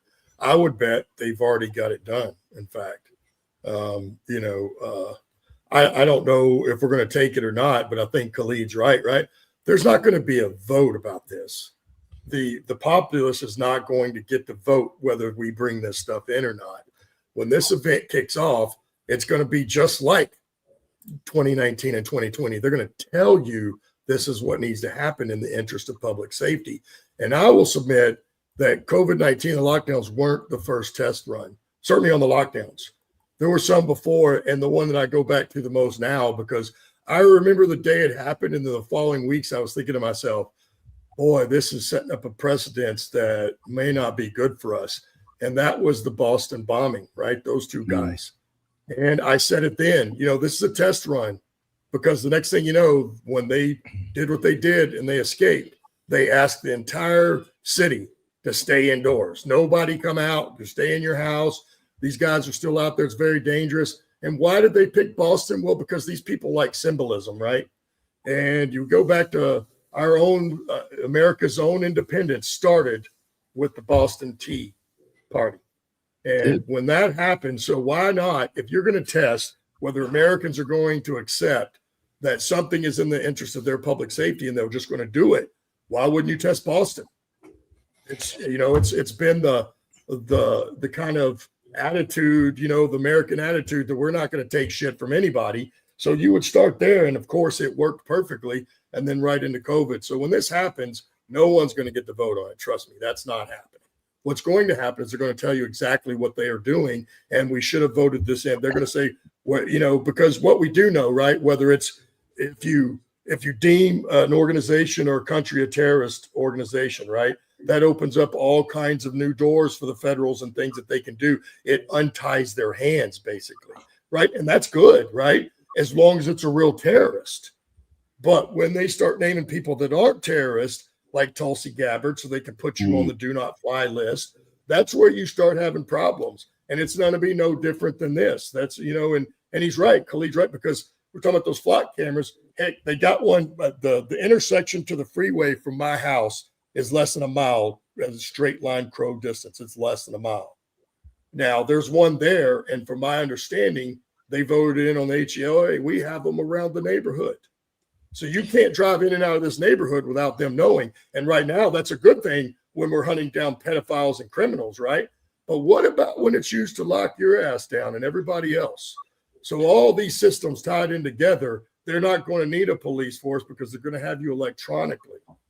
Yeah, as Sam was answering, I think he had a great answer based on, blue jurisdiction versus not.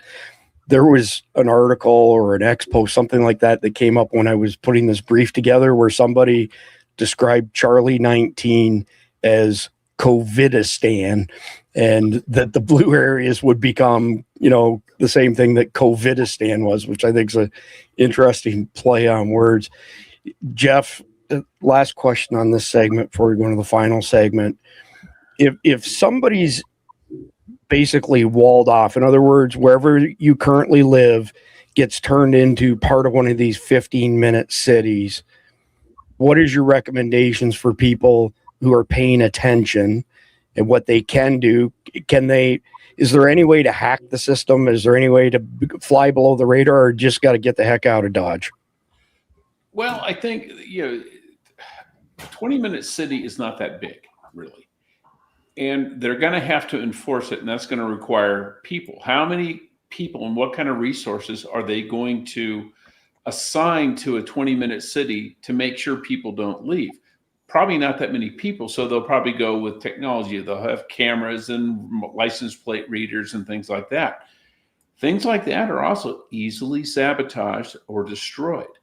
If a city or community, they put up all these license plate readers and cameras to keep you from leaving, and then every night something miraculously happens to them and they get knocked down and smashed. That kind of, sort of like what the Brits did with the cameras that were keeping people out of central London or finding them for going too far, driving the wrong kind of car. If that starts happening and word spreads and other people do it and other people do it and other people do it, it's going to become unenforceable. And to a large extent, you think about prohibition. We basically banned alcohol in this country.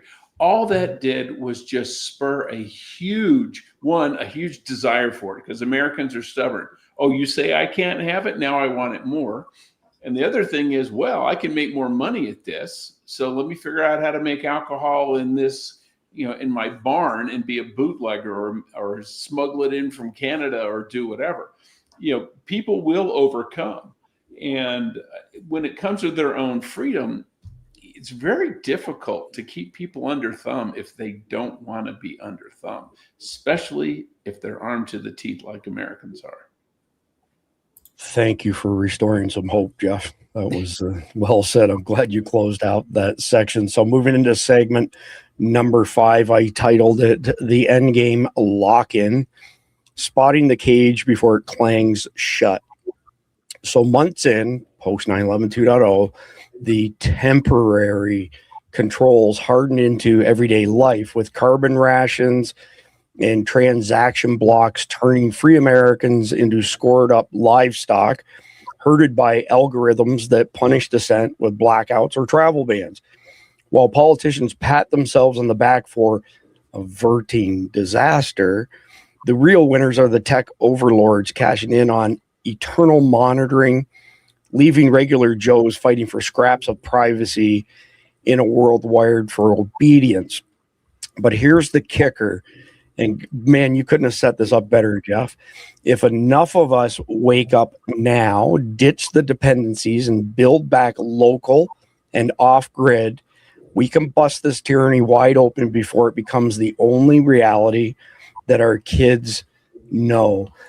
So, Khalid, question for you. How quickly does this dystopian scenario turn neighbors into snitches, where they start ratting out each other? You're talking a matter of hours. People are going to start telling on people because there's always going to be a financial benefit. I mean, the Trump administration is offering $3,000 to every, well, they were before Christmas, offering $3,000 for every illegal immigrant to self-deport. How about you pay me $3,000 to go and BFE every single one of them, and that will teach them a lesson never to come back in again. Because once you send them out, they're going to come back again. It's a revolving door. They came in illegally the first time. They'll come in illegally again. But when you teach them a lesson, they will never come back. And for all those people thinking about doing it, they won't come back either. The problem we're looking at right now is that when you look at Americans and all of a sudden the government turns around and goes, wait a minute, I'll give you $500 if you tell me if your next door neighbor is violating our principles. You're going to have snitches left and right. Left and right, people are going to start telling on everybody. Oh, my next door neighbor, Chris, he's got so many guns. He's got so much ammo. You should go check him out. Oh, there's Jeff. He's a gatekeeper in our community. You should check him out as well. This will not work. And the problem is that Americans, because you've got Democrats and Republicans, you are going to have a lot of Democrats that are going to happily take that money to narc out Republicans. For the record, amongst all of us, we probably don't even have 500 rounds of ammo. So just, Commie Tube AI, pay attention to that. What did you say, Jeff? You were on I have 6. 6 rounds? Yeah. Yes, So I have one bullet for each gun. Well, I thought maybe you had a 6-shooter revolver or something. They got replaced in that last move. I don't know what happened to them, but they're gone. Well, I mean, better than a boating accident like I had. So, Sam, after hearing everything we've discussed tonight, what's your personal line in the sand that if the government crossed it, the gloves are coming off in your house? That's something I never really thought about, but what would be my personal line in the sand? I think, losing your civil liberties where, they're enforcing things that shouldn't be enforced. Now, we had that happen with COVID, but I never abided by any of it. I never wore a mask. I told them we could go to hell. I have friends of mine that are cops. I said, I told the mayor of my city, if you could get the mask on me, and by the way, he was 260 pounds. If you get it on me, good luck, then I'll wear it. But, so we didn't really have those problems, and a lot of people abided by it. I can tell you a quick story. One lady, I didn't have a mask in the grocery store, and she turned and started going the other way, and I started chasing her. It was so funny. She was running. It's like 70-year-old lady was running for her life. That being said, God, I think I don't even know the answer, because I think once they start taking all your stuff, once you've had enough, this is why I always keep saying nobody's going to do anything until you have nothing left and you have nothing to lose. And once you have nothing to lose, then who cares, right? So I hope that's a good enough answer for you, Chris. Well, I mean, the guy who has nothing to lose is actually a scary guy. They're the scariest, because once you have nothing to lose, I'm just going to kill everybody as far as I'm concerned. You created this problem and you're dead. So, I mean, I don't know how far all this is away. I hear all the stories, and this could all happen. And all these are scenarios that, worst case scenario could happen. I mean, just, talking about soft targets, the Super Bowl, like you guys were saying, I mean, I don't know if they have these ideas, but if they don't, you guys are giving them to them, right? Well, we've actually been accused of that before in the past, but everything that we put out there is known to the jihadis. They've already gathered this intel. I think that we're definitely going to have something happen. I think we're all resilient, though, and it'll all be fixed. Look what happened in Israel, right? I mean, was that October 7th? Was that what the date was? Yeah, 10/7. Yeah. So, something like that to me was a worst case scenario, right? I mean, because they're cutting little kids' heads off, they're stabbing them, they're killing people. I mean, I can't even imagine something like that. Honestly, I don't understand why there's another Muslim country even in existence. Okay. Because if I was them, I would have nuked the whole region, would have been gone. You think I'm kidding? as far as I'm concerned, anybody that believes in that religion needs to go fast. So it works the same here. You know, this is why I'm never going to be elected president, because if that problem were to happen here, everybody would be eliminated. You wouldn't even be allowed to go. Thank you for your time. Boom. Gone. We need a new acronym for Sam's version of BFE is way beyond you, Khalid. I hope you know that. He's topped you. He's come up with something bigger than BFE. So I don't know what the acronym is going to be, but I guarantee you somebody in the Guardians will figure this out. Randy, your advice to people as far as their involvement with the feds versus local government when this shit goes down. Because I think dealing with the feds, you're not going to accomplish anything. But at the local level, they're the ones who are going to do the work to lock people down, right? It'll be them, essentially. Well, it will be the feds. But again, as you know, it'll have to be enforced by the sheriffs of all the counties. That's who will actually have to, when the rubber meets the road, who's going to keep you in the house or not or whatever.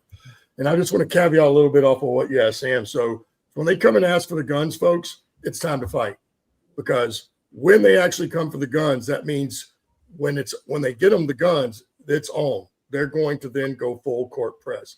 So, but that being said, it might even be a little before that, because I think by 2030, right? Somebody's saying now with the one world government, I don't know what they're calling it now, the WWE, something like that. But basically, where it's illegal for you to own a home. And I know that, you know, I've seen in the last couple of years that BlackRock and a couple other already own 45% of the single home family homes in the United States, whether that's for rentals or whatever. But you think about it, that's already halfway there. And that thing, I think BlackRock's worth what, $11 trillion or something. It's ridiculous. So the issue is, you know, if you're smart, you already know who your local sheriff is, because that's who you're going to want to interact with. You're not going to want to work with the feds after this kicks off. You're not going to be able to trust the feds, in my opinion. It'll be just like FEMA, certainly in certain cities and certain states. Now, again, it might go by state, but to me, you know, it's like when the whole diet thing kicked off, right? They went brown and low to the ground, right? It was supposed to be good. So I would take that same policy, low to the ground. So I would, you know, if you're smart, you'll know your local officials and certainly your local sheriff and your local police department folks. If you live in a big city, that's not going to be possible, but you might want to get to know your sheriff. That's who you would want to interact with, because that's going to tell you right there how it's going to go in your area. Again, when the feds show up, that's not going to be good, and they're going to be there to lock stuff down. And we saw how FEMA already operated through the last couple of things, right? They're going to know if you voted for Trump or you supported him or you're a Republican, or in fact, if you've done anything else they deem wrong, like you don't agree with them or all the stuff we're saying on this show, we're going to have points for. So they will know exactly who every one of us are. And so, again, my mind, you want to stay with your locals if you don't just leave everybody all together, if that's possible. Fair enough. Fair enough. So, Jeff, you get to clean up on the main topic tonight. And my question for you is, you know, the pussification of America probably started in the 80s or 90s. We got 20-year-old kids now, males, that have the testosterone level that 70-year-old males had at the turn of the century. Are there enough of Randy Nance's, you know, real Americans to revolt against a tyrannical government? Or have we passed the Rubicon and we just have too many soy boys to accomplish that? That's question number one. Number two, finish out the conversation however you want. Well, yeah, we've got like three groups of men in this country. We've got the older guys, which are kind of the old Gen X's and the boomers, who are the young boomers, who are still young enough to fight and still have enough testosterone to fight. Then you got the guys in the middle who are complete soy boys. And then you got the young guys. A lot of them are actually coming around to being men again. But the thing is, they look to their elders to show them, and their immediate elders are the soy boys. So we almost need to go and skip a generation to pull old dudes like Randy who have been there and done that, you know, and say, okay, and teach them, this is how you be a man. This is what you do. This is why you stand up for women. This is why you take care of children. This is why, you don't screw around your entire life. You get married and start a family and have kids. And just say, and all those people who are, 40, 45, who are, telling you that, you don't have to do anything and you can have pronouns in your bio and, and men can have babies. Tell them to pound sand because they're full of crap. And when push comes to shove, they're not going to be able to push you around because they're a bunch of wusses. And if there's a shooting war with a foreign enemy, they're the 80 targets. They're the guys that you'll end up using as sandbags because they're going to be useless on the battlefield. I just a quick question before we completely wrap. Randy, are you going to take that being called an old man by Jeff? I mean, you're on mute. You're on mute, but he's got a gray beard, man. I know. I'm a gray bearder now. It's kind of hard to deny that. Yeah. Well, I'm an old man. I admit it. But hey, I'm like an old man, but mathematically, I'm an old man. That's right. Mathematically, he's correct. The beauty of old men, though, is like I always tell people, says, yeah, you'll go to jail for life if you kill that guy. Yeah, but a life sentence for me is not that long. That's right. And I'm with Texas Tony, right? I'll own whatever the fuck I want. Free men don't ask permission. Yeah. Boom. Amen to that. So it is time for the Carnival Hero of the Night. 3, 2, 1. All right. This is a really good one here. So at Night Shine, I've seen what just one moment of love can do. This is Tim Tebow, by the way. It's not about the red carpet or the crowns. It's about someone finally realizing, maybe for the first time, they've always had worth. Why? Because they're made in the image of God. We will come together and not just share and express this worth once a year during the Night to Shine, but every day share the love and value of people with disabilities and the vulnerable. 25 seconds.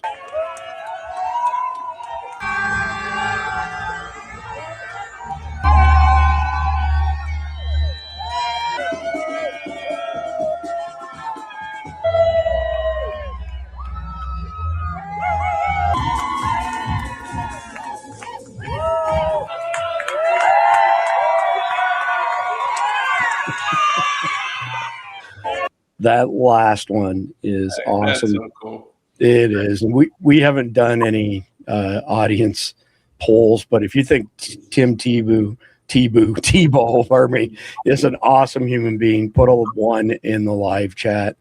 I certainly think he is. Oh, he really is. I got to meet him when I caddied for Jack Nicklaus. So I watched him play 18 holes of golf, man, and he is just the greatest dude. I'm serious. He was a really awesome. Good guy. Really a good guy. Dude walks the walk.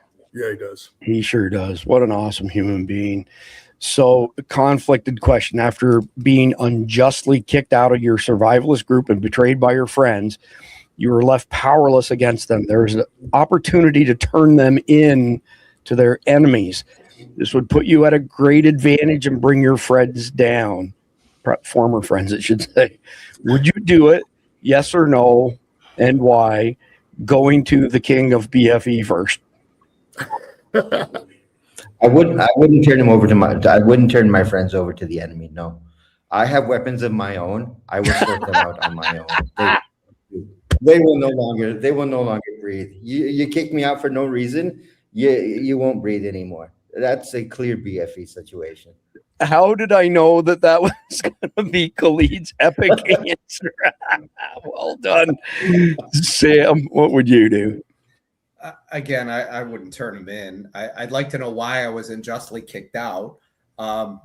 Maybe it was unjustly to me, I would assume, right? Maybe to them it was justified. But no, I'm not going to turn him in. I would never do that. I wouldn't rat him out. I'd be more interested in how do I get the hell back in there, So, but that being said, no, I would not turn him in. Fair enough. Randy, you're up next. Yeah, I don't, here's reality. Of course, people want to react to it. You're going to be mad because they kicked you out. Maybe it hurt your feelings. Who really knows? But reality is time has a way of dealing with that stuff, right?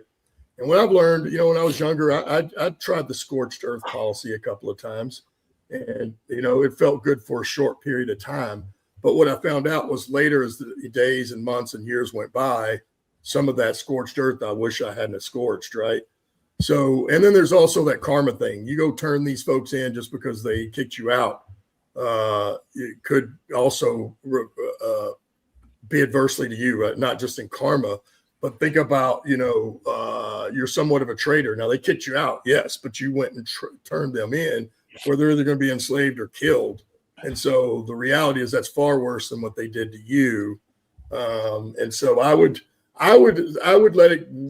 not do that, because I would think at some point in time, you never know, another year or two down the road, they may want you back for some reason. I'm not saying you would go. I'm just saying there's no reason to turn them in for this type of thing, to have that on your conscience and or following you around for your turn. Yeah, well said, Randy. Jeff? Well, no, I wouldn't do it. There's a couple of reasons. One, why did they kick me out? Maybe they wanted to form a socialist society, and I said I'm not going to be a member of it, and so they kicked me out. Okay, go ahead. You'll fail. I'll laugh, and that'll be the end of that. The other one is it's like a recruit who maybe flunks out of boot camp. Well, you don't go join the Chinese just because you didn't make it into the army, and those people were your friends. I'm assuming their families were friends of you. Why condemn their wives and children just so you can get even? It's that kind of vindictiveness is kind of petty. And it's also, you're making a decision out of emotion. Emotional decisions are rarely the correct one. Take a breath, calm down. And if you need to go out and start a new group, start a new group.